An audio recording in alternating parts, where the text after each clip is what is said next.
Thank you, Mr. Speaker. This week, the government announced a new hospital in South Edmonton.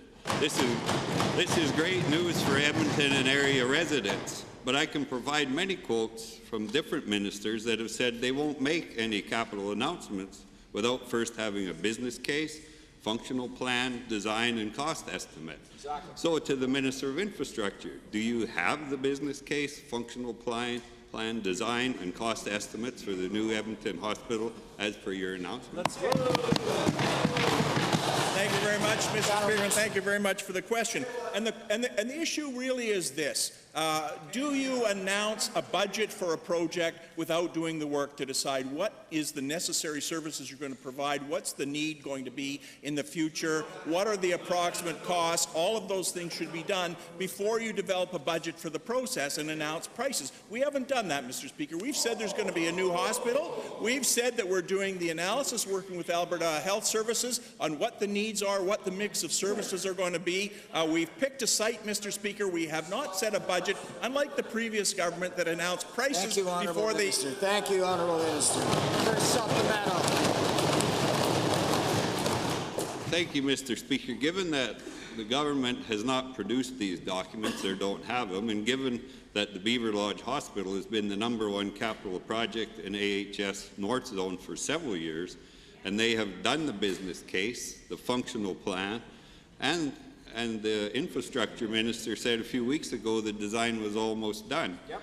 To the same Minister of Infrastructure, does this urban-centric government have two different standards, one for big cities and one for rural Alberta when it comes to capital announcements? Good question.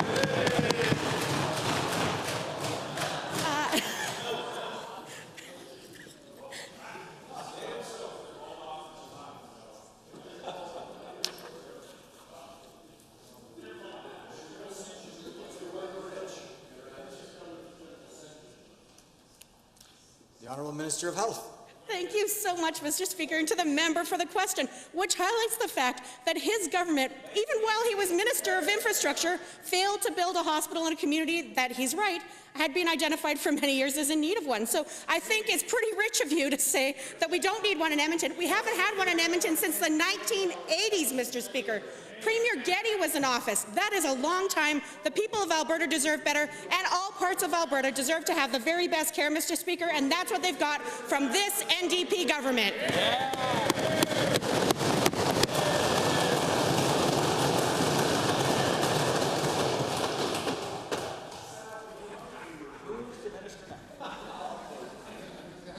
Second supplemental.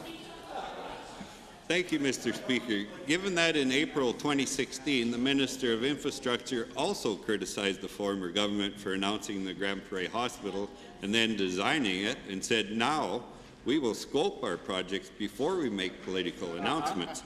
And given that this government has not designed the Edmonton Hospital before announcing it, to the Minister, wouldn't you say you are now designing the Edmonton Hospital to your political announcement? And how is this different than the previous government?